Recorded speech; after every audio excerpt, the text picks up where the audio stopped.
Disclaimer: all components presented in this tutorial, including the graphics of the material, text, miniatures, and design of the cards, represents an alpha test version of the game. This tutorial demonstrates the starter campaign in Sheol's history with the aim of introducing the game mechanics, step by step, through a condensed version of the gameplay. This does not reflect the full range of possibility available to players during a normal game. Hey, what's up, Trailblazers of the Unknown? I'm Gabriele, Sheol game designer. And I am Mirko, co-game designer and lead artist. Welcome to the Sheol gameplay tutorial. After months of work, on May the 2nd we began publishing about Sheol on our social media channels in order to introduce the project. Since then, there have been numerous questions related to the setting, characters, and history of the game. Thank you so much, everyone, for your curiosity. We are really glad you're interested. Truly, thank you. And now finally, it's time for us to sit down and play this together. In this section, consisting of 4 gameplay tutorials, we will answer to the most asked question from you all. What kind of game is Sheol? Sheol is a cooperative game with emphasis on exploration and combat. It's organized in campaigns and missions. In each mission, the player must coordinate tactically to complete their objectives and defend the central area of the game board from invasion by our enemies, the Shadows, and the Shadow Bosses. Sheol is characterized by its own original setting and unique world. Each character has specific traits that define and influence them during missions. Moreover, at the dawn of the world that became Sheol, there exists a very ancient legend. If you are curious to find out more, you can read the complete story that will introduce you to the world of Sheol on our website. Okay, I think we can get going and discover what awaits in the wasteland of Sheol. Today we're looking at the game board, the player or character board with all its components, as well as the mechanic for exploration, construction, discovery, and extraction, or mining. In this tutorial, we will use 2 of the available characters. There are 6 characters in total, and up to 4 can be used for each mission. After the player has chosen their character, they will have to equip their weapon and lantern for the mission. Each mission begins with the reading of the journal entry, which serves as a briefing for the mission, presenting its objectives. Once the objectives are completed, their resolution will be read, which will either introduce new objectives or simply terminate the mission. The mission we will do today is designed specifically for the tutorial and it's called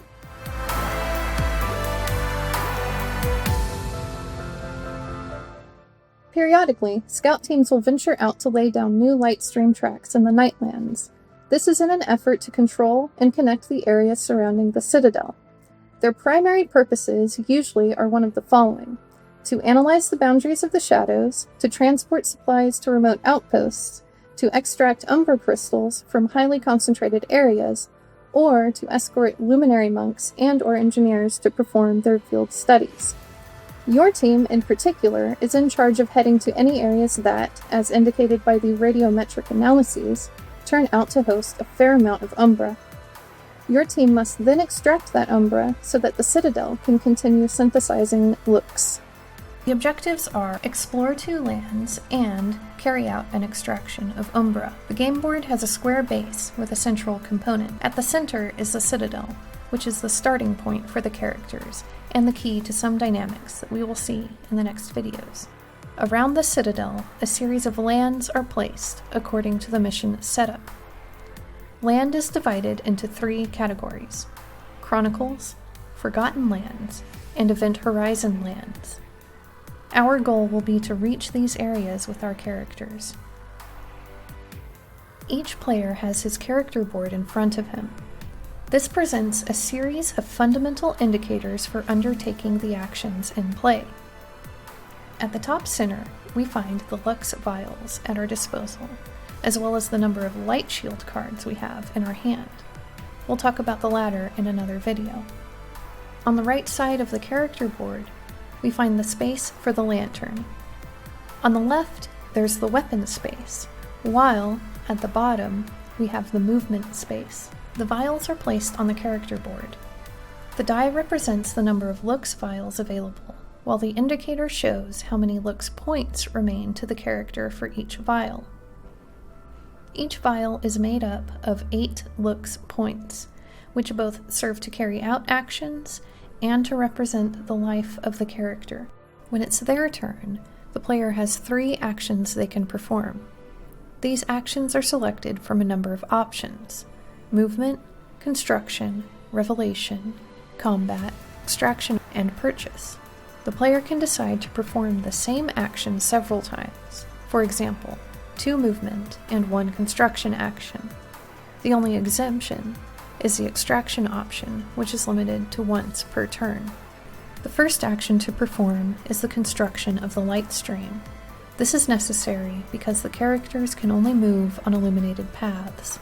The building capacity of each character is defined by the construction symbol on the lantern card. Each character has a basic construction symbol that is overwritten by the one on the lantern card. Case in point, the Pioneer. We see that his Night Digger can build 2 paths using 1 looks point. To do this, we pay 1 looks point by moving the symbol on the looks vial. Then we draw 2 lands from the bag and place them on the game board with the most illuminated side facing upwards. It is possible to build at any point as long as it's connected to our character. For example, we can place the first land here because it is connected to the character that is in the citadel, and here the second because it's connected to the first. It's also possible to build by extending the light stream of the other characters, as long as they are connected to the player who is building at that time. With the second action of the Pioneer, we build 2 paths again. As you may have noticed, every path has a different symbol on it. By aligning 3 identical symbols vertically or horizontally, a trinity is formed. Creating a trinity, as in this case, causes 2 immediate effects.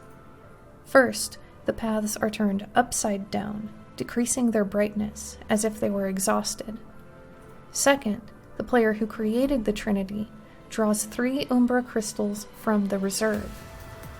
The Umbra is the currency of the game, and will serve for some dynamics like buying shares, which we will see later. With third action, we carry out a movement. The basic movement of the player is established in the lower part of the character board and decides how many squares you can move with an action. Movement usually does not cost looks, but it is possible to pay a looks point to make a movement boost. In the case of the Pioneer, it is possible to pay extra looks in order to move 3 boxes instead of 2. Now it's the Menad's turn. Unlike the Pioneer, the Menad can move several boxes. With just 1 action and paying 1 looks point, she can reach the land using the light stream that our Pioneer constructed, but must spend an extra action to pass the Pioneer, who's occupying one of the boxes. Now that the Menad has arrived on this point of land, with a free action, she reveals it. While doing so, the player must roll a Sheol die.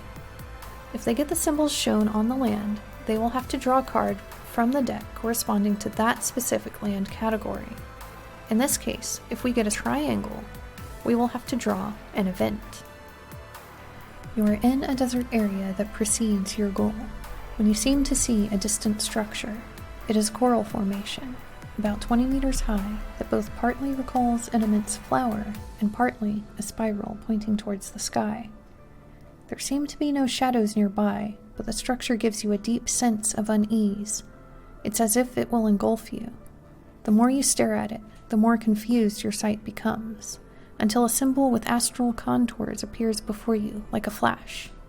Your sense of reality falters for a few seconds. Then, the sense of vertigo disappears, and you find yourself exactly where you were headed. In this case, you have to roll a Sheol die. We have 4 possible results. The first is the circle, and you get an Umbra. The second is a triangle, which results in nothing. The third possible result is the shadow, and you lose 3 looks points. Finally, the last is blank, and it ends your turn automatically. On the land map, we see that In addition to the event symbols, there are other symbols. This indicates how much Umbra is obtained from each extraction, how many times it's possible to mine, and finally, how much the extraction costs in looks points. With the last action of the Maenad, we decide to extract from the land because, remember, it is also one of the objectives of the mission. We pay the cost in looks points and get 3 Umbra crystals. We also place a marker on the ground indicating exhausted resources, since we have extracted them. Normally, since all the heroes have finished their actions, at this point the hero phase would end and the shadow phase would begin. We will see how the phases work in another tutorial, but for the purpose of this demo, we'll simply continue with the turn of the Pioneer. We carry out a new construction action by placing 2 light stream tiles, then move with a movement action and reveal the second land. We'll roll the Sheol die to see if there is an event. There is no event this time, but having revealed the second land, we have completed the mission objective. For this, we'll read the resolution. Your team scouts check their quantum radar. By analyzing the surrounding areas, the radar is showing some fluctuations of darkness on your handheld devices, predicting the points where the black fog will take on a solid shape. As soon as the last Umbra extraction is complete, some fluctuation points appear very close to the regions you just visited. This is not a coincidence. Objective: reveal a shadow and dispatch it. We place 2 fluctuation points near the discovered lands. The fluctuation points hide shadows, and it won't be known which type of shadow it is until a revelation action is made. It's now time to introduce 2 other fundamental mechanics: revelation and combat. Looking at the lanterns supplied to our characters, we find this indicator telling us that, at the cost of 1 looks point, it is possible to reveal a shadow in orthogonal directions up to 2 tiles away. Revealing a shadow is an action and replaces a fluctuation point with a shadow. Revealing, however, allows the shadow an opportunity attack, but also makes it easier to defeat, as we will see shortly. Now it's up to the Maenad to reveal the fluctuation point near her. We pay 1 looks point and draw the revealed shadow from the shadow bag. It's a lurker. We put it in place of the fluctuation point. The lurker carries out an opportunity attack directed at the Maenad. All attacks, both those of monsters and those of players, are single die rolls. The shadow attack roll has 2 chances of success without conditions. If the shadow has not been revealed, it has 2 chances of success, 1 special attack that depends on the type of shadow, and only 1 possibility to fail. So a shadow that attacks from the darkness has 5 chances out of 6 to hit the player, while a revealed one has 2 out of 6, plus a special. We roll the die and hit.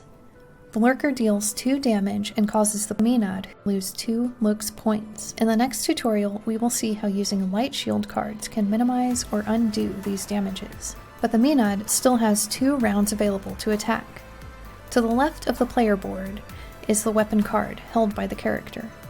This way, in order, we can see if the weapon is 1 or 2-handed, the attack distance, the damage the weapon deals, and the disruptive damage. The latter is a type of attack that inflicts damage but also ruins the weapon, which must be repaired. The Maenad decides to attack the lurker normally, using 1 action. To do so, she must roll an attack die that has 2 successes without conditions, 2 successes if the shadow is revealed, a critical hit that inflicts double damage, and a fail. In total, therefore, if a fluctuation point is attacked, which is equivalent to an unrevealed shadow, there are 3 possibilities out of 6 to make a successful hit, while, for a revealed shadow, the possibilities are 5 out of 6. To kill an enemy, the damage dealt by the weapon must be equal to or greater than the resistance of the enemy. So, we roll the die and hit. The damage dealt by the Maenad's weapon exceeds the resistance of the lurker, which is thus eliminated. The Maenad then obtains a reward of an Umbra crystal for her undertaking. Killing the shadow has also completed the objective, and this part of the tutorial. We'll read the resolution of the objective in the journal. The shadow is disintegrated by your Look's weapons without any particular difficulty, and you take the opportunity to collect some extra Umbra fragments.